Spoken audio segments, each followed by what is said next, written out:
नमस्कार। आज के इस वीडियो में आप सभी का स्वागत है।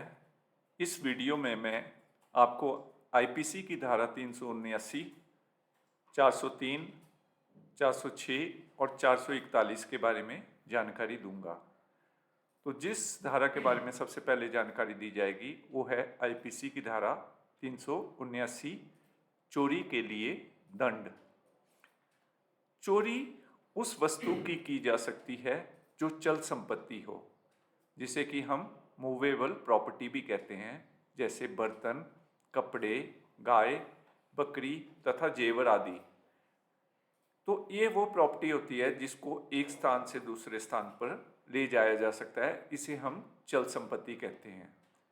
परंतु इसके साथ यह भी ध्यान में रखने योग्य है कि चोरी का अर्थ है किसी दूसरे की चल संपत्ति को इस नियत से उठा लेना कि उसे हमेशा के लिए अपने पास रखा जा सके, किसी को दिया जा सके अथवा बेचकर धन कमाया जा सके।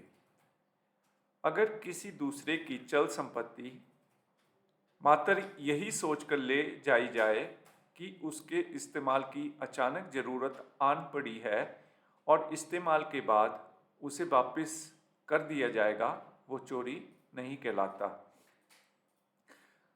पंचायत 250 रुपये तक की चोरी के खिलाफ कार्रवाई कर सकती है, मगर वह चोरी उस व्यक्ति की पहली चोरी हो तभी पंचायत उसके खिलाफ कार्रवाई कर सकती है। यानी ना तो किसी अदालत द्वारा चोरी के लिए उसे पहले दंडित किया गया हो और न ही पंचायत द्वारा दंडित किया गया हो। वह व्यक्ति बिगड़ा हुआ अपराधी ना हो, न ही जुआ खेलने तथा खिलाने के लिए दंडित किया जा चुका हो।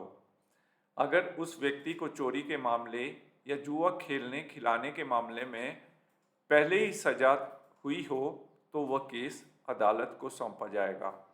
तो इसके लिए कुछ शर्तें हैं जिसके अंतर्गत पंचायत जो है किसी के खिलाफ चोरी का मामला दर्ज किया जा सकता है और उसके खिलाफ कार्रवाई की जा सकती है।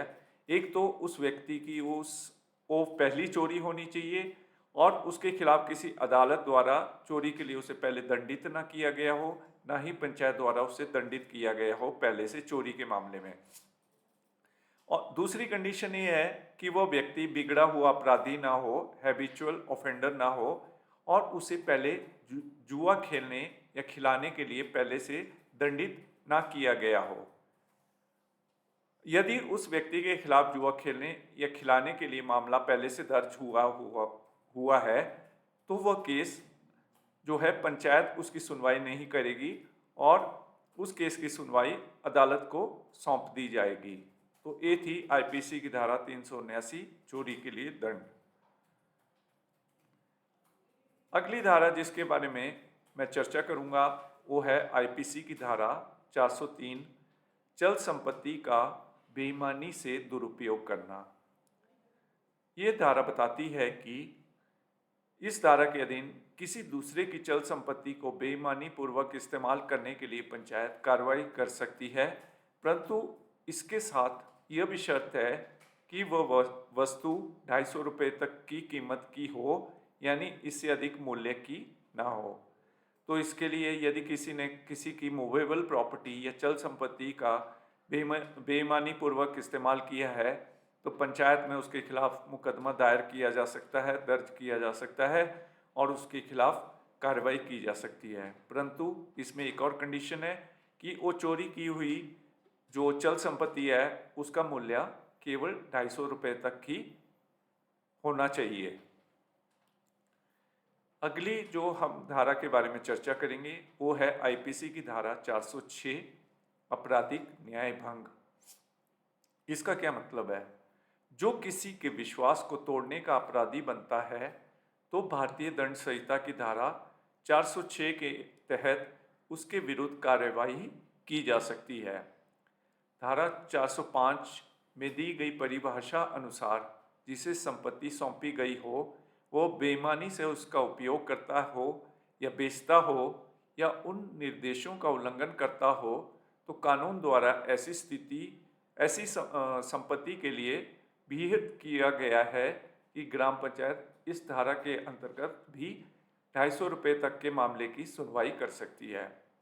यदि किसी की संपत्ति 250 रुपये तक की अपने पास रखी है और उसे वो अपने इस्तेमाल में लाता है बेईमानी से, या उसे बेचता है या उसका गलत इस्तेमाल करता है, तो उस व्यक्ति के खिलाफ जो है पंचायत में मुकदमा दर्ज किया जा सकता है और पंचायत उसमें कार्रवाई कर सकती है। परंतु वो जो चल संपत्ति का मूल्य है वो केवल 250 रुपये तक ही का होना चाहिए। अगली हम धारा के बारे में चर्चा करेंगे, वो है आईपीसी की धारा 411, चोरी की संपत्ति को दुर्भावना से रखना या लेना। इसमें यह बताया गया है कि अगर कोई किसी ऐसी वस्तु को जो चोरी की हो को अपने पास रखता है या खरीदता है और ऐसी वस्तु की कीमत 250 रुपये तक की है, तो पंचायत इस तरह चोरी की वस्तु को खरीदने अथवा अपने पास रखने वाले व्यक्ति के खिलाफ कार्यवाही कर सकती है। परंतु अगर कोई यह नहीं जानता कि वह वस्तु चुराई हुई है, बल्कि यह मानकर कि वह बेचने वाले की अपनी वस्तु है और वह ज़रूरतवश उसे बेच रहा है, खरीदता है, तो उसके खिलाफ कार्यवाही नहीं की जा सकती है।